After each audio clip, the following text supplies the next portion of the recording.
आहा हा हा मस्त असं वातावरणाचा बदल आहे. वातावरणात पावसाचे सगळी चिन्ह आहेत. भरगच्च आभाळ आलेला आहे आणि इकडे गॅसवरती गरमागरम सोया चिलीचा बेत चालू आहे. राजवीर आत्ता स्कूलमधून येईल. झटपट करण्यासाठी आणि आवडता पदार्थ म्हणून सोया चिल्ली बघायला हरकत नाही. घरी अचानक कोणी येणार असेल तरी पण पोह्यापेक्षा मला हा प्रकार बरा वाटतो. सोपा वाटतो, इझी वाटतो आणि खायला शिवाय मस्त वाटतं. मस्त कलरफुल कॉम्बिनेशन.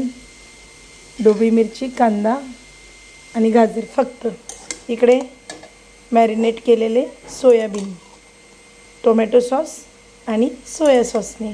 बस आता ह्या दोन्हीचं कॉम्बिनेशन होणार.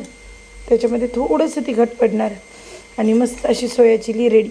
मी तळून वगैरे काही घेत नाही. अगोदरच डाएट आणि त्यात तळलेलं नको रे बाबा.